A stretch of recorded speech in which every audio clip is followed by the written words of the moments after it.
Parliament is back tomorrow after nearly 4 months, and for the Prime Minister it will be a moment of triumph. Yeah, well, really looking forward to Parliament resuming. Labor's priorities are to reduce student debt, tighten scrutiny of childcare centres and enshrine penalty rates. But this week is also about the opposition and its ability to hold an all-powerful government to account, with Susan Lee making history. It's a real privilege and pleasure to address my first joint party room meeting as leader. You only get one chance to make a first impression on voters, and so this week is so important for her personally and electorally. The new leader of Robert Menzies' party of the Forgotten Australians has a nearly impossible task: reviving the shattered Liberals and rebuilding the coalition with the Nationals. They are divided on climate policy and how best to bring women back into the fold, all while making life difficult for Labor and fending off internal rivals. She's facing tremendous challenges. You know, we all know that her numbers in the party room are on very shaky ground. She's got Angus Taylor at her back all the time. Everything that she's said, there's no shortage of men inside the party jumping in front of a camera to say the opposite. Since winning the leadership, Lee has made careful efforts to flesh out her backstory. A National Press Club address, a 60 Minutes piece last night, and a glossy magazine profile in the Australian Women's Weekly.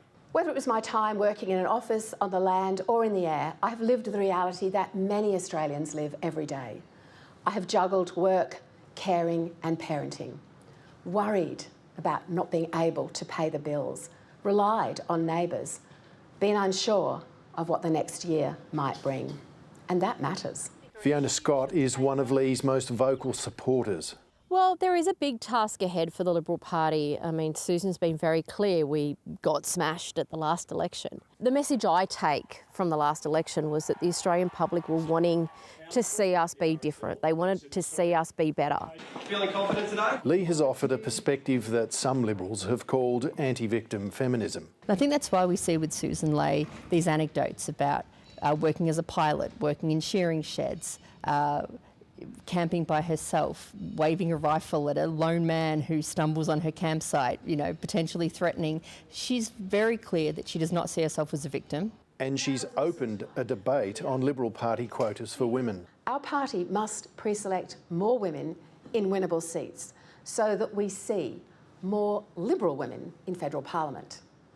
Now, I'm agnostic on specific methods to make it happen, but I am a zealot that it actually does happen. Current approaches have clearly not worked, so I'm open to any approach that will. It's not for the dictatorship of a leader to come in and say, well, this is what you're going to do and I'm the leader and here's my big club.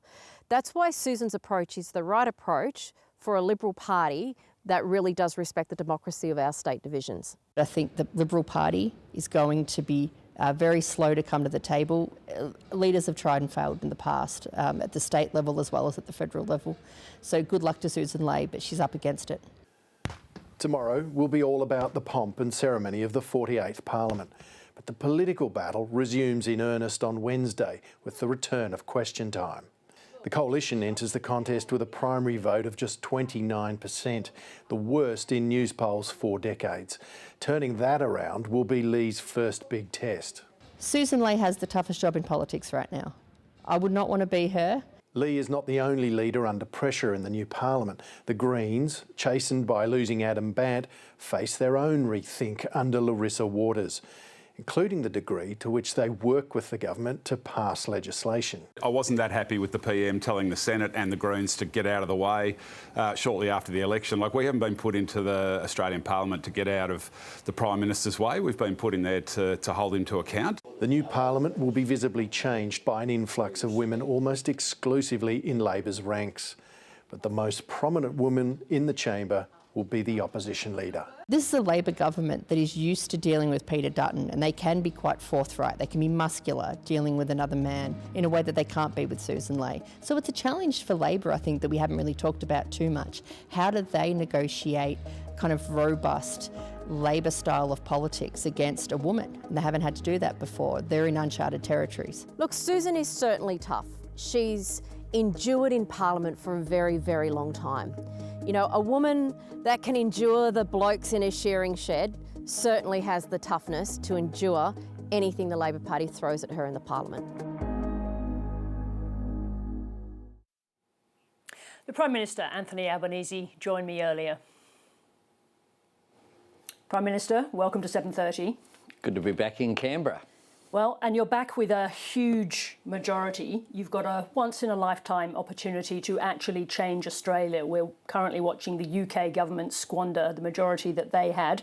How do you avoid the trap of excessive caution? With determination, making sure we are an ambitious government.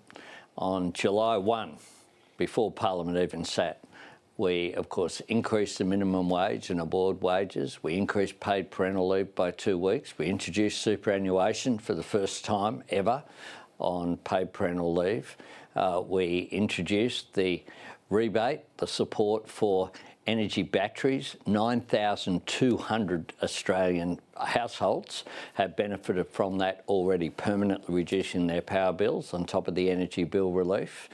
And this week we will have 3 important pieces of legislation: 20% reduction in student debt, the childcare reform to give parents confidence that when they leave their little one in a childcare centre, they're kept safe, and thirdly, the legislation to protect penalty rates. So we have an ambitious agenda. No doubt there will be things that arise during the term.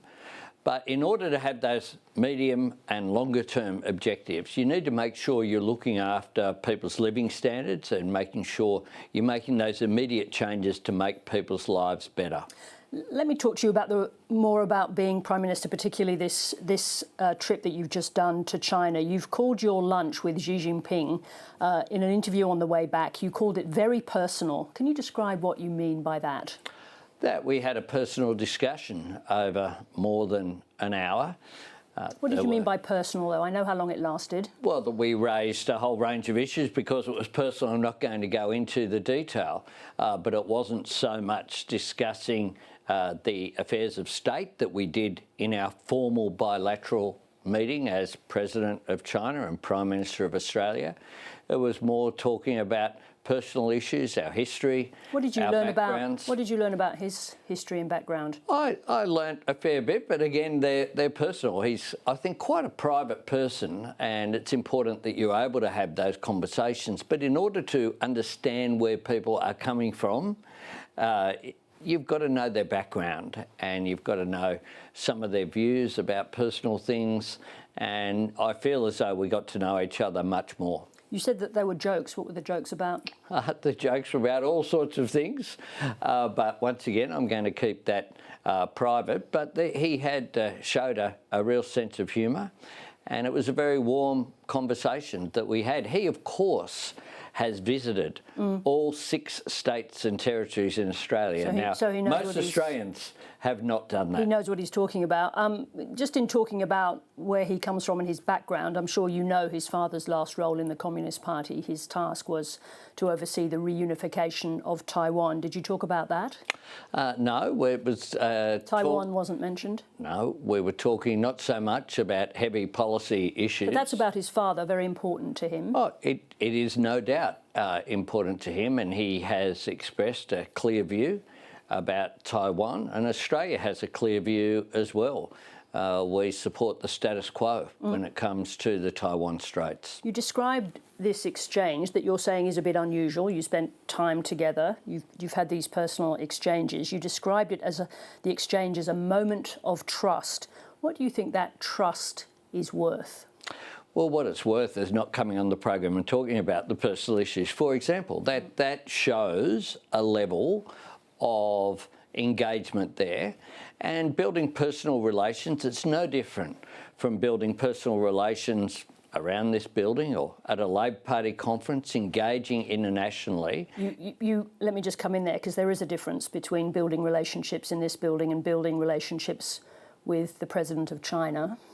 Of course, but the same principle applies, which is be upfront, be clear about what your views are, be clear about what you can agree on, what you can't, and that is the nature of our relationship. I've said that we will cooperate where we can, disagree where we must, but we'll engage in our national interests, and that's very much what we were doing.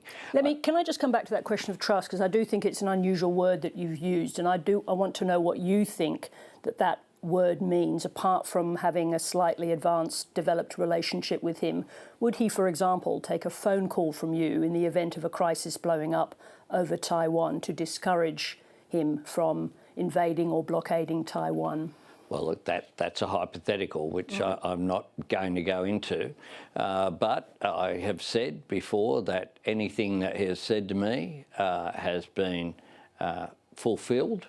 There hasn't been any breaches of personal commitments that he has given to me. That doesn't mean he's agreed with everything that I've put forward. Far from it. But I'd rather that than someone on an international level saying, yep, we can do all that, and then doing the opposite. So you trust him that when he says something, he's going to keep his word? I have no reason to point to any breach that has occurred up to this point. That's about the past. What about the future? Well, all I can do is talk about the past because I can just talk about facts rather than going forward. We don't know what it will bring. We know there are significant differences. China and Australia have different political systems. We have different values. We have our alliance with the United States, which is very important. We're a democratic nation, and tomorrow will be the expression of that democracy. Just before we get to tomorrow, I want to talk about how the Americans will have been watching what happened. Have you got your ambassador, Kevin Rudd, explaining to the White House why you spent so much time with President Xi Jinping when you haven't met Donald Trump? Has he been doing that? No, I'm sure that Kevin Rudd has been engaging with the United States in the normal way. But did he need to explain that? I wouldn't have thought so. I would have thought that Australia engaging with our major trading partner is something that's very sensible. It's about Australian jobs. But in the particular way that you describe, with trust, with this long meeting, with exchanges, with personal exchanges? Well, we engage. And I engage constructively, as I have with the United States over a long period of time. I visited the United States 5 times since I've been Prime Minister. I visited China twice. China is our major trading partner. 1 in 4 of Australia's jobs depends upon trade. And China is larger. Our export trade with China is worth more than the next 4 countries combined. What fresh efforts are you making now to meet President Trump? Well, we're engaging. I'm available for a meeting. We, of course, will have a range of international forums as well between now and the end of the year.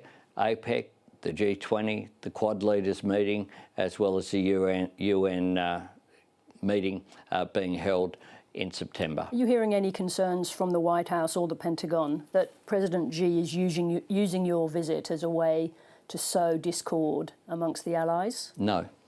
Nothing? No. There's been no questions about the nature of the trip? No, not to me. Communicated to Kevin Rudd, the ambassador? Not to me. What will you say, if this meeting with Donald Trump transpires, what will you say to him if he presses the requests that we understand were made by Under-Secretary of Defence Elbridge Colby, asking Australia... Let me just explain to people what this is. Yeah. So these are a report of a series of meetings that hasn't been denied, a report that hasn't been denied of a series of meetings between defence officials in the US and in Japan and in Australia, wanting to know much more clearly what Australia's role would be if the US and China went to war over Taiwan. What will you say if you're pressed on that question? I'll say what any Australian Prime Minister has ever said for a long period of time on a bipartisan basis. We're a sovereign nation.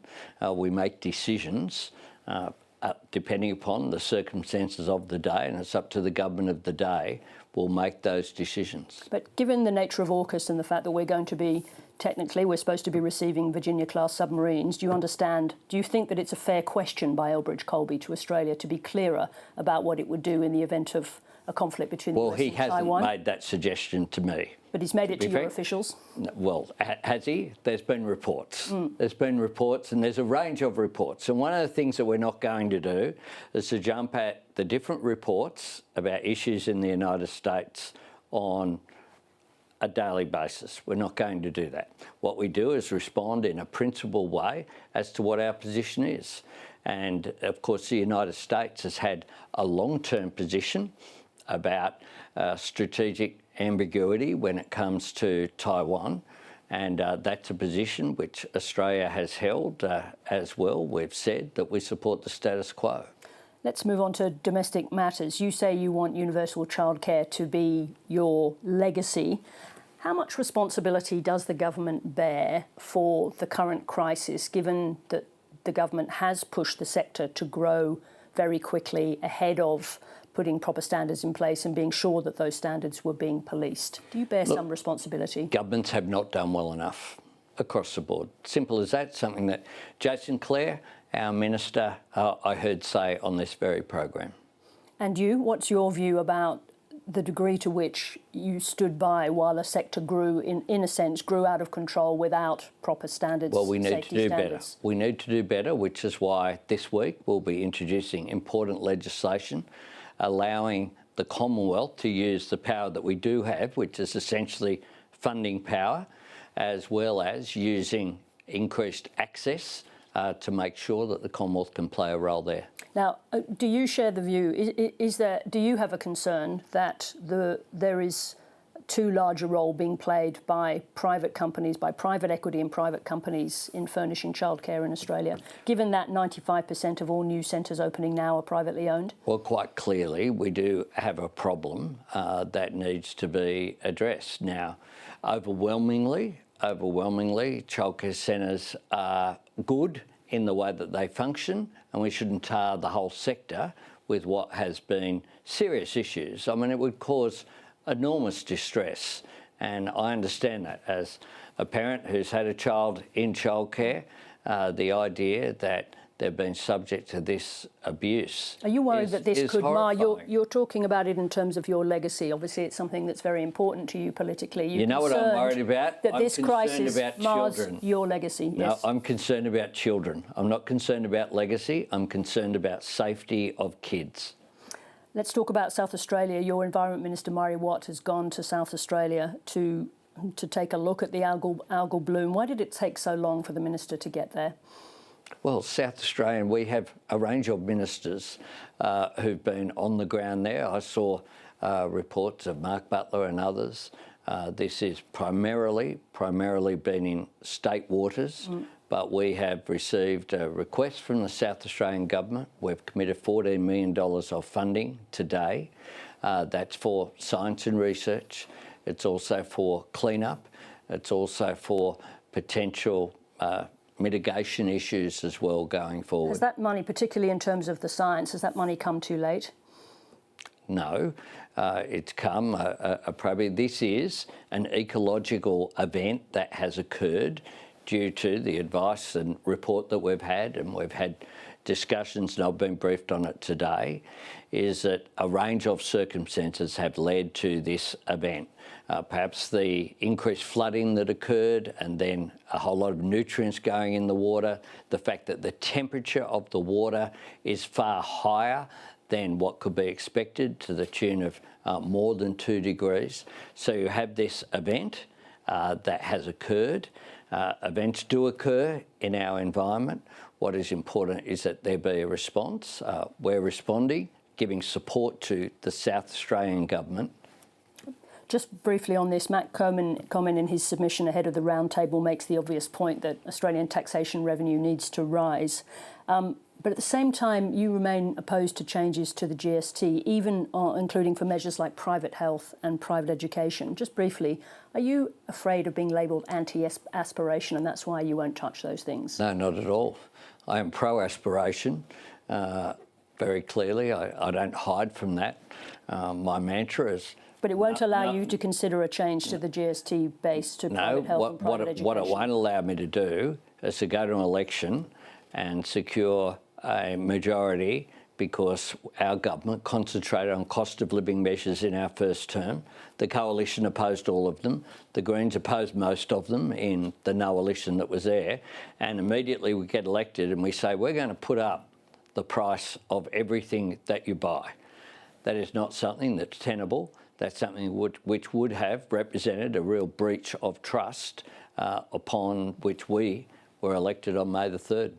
Just a final question. This is a very significant moment, historical moment for Labor, this return to Parliament with its thumping majority.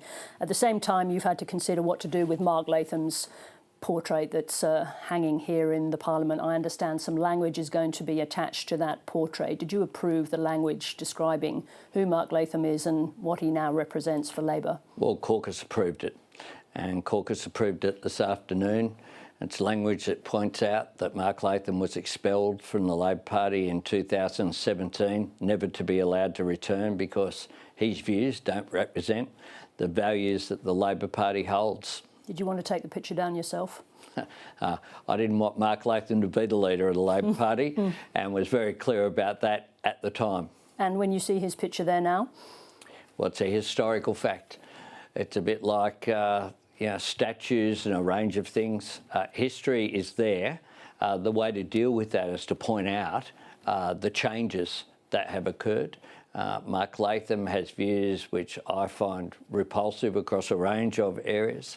He's someone who I regret ever being elected leader of the Labor Party. That's not something I do in retrospect. That's something I fought very hard on when I was one of the people doing the numbers for Kim Beazley in that ballot.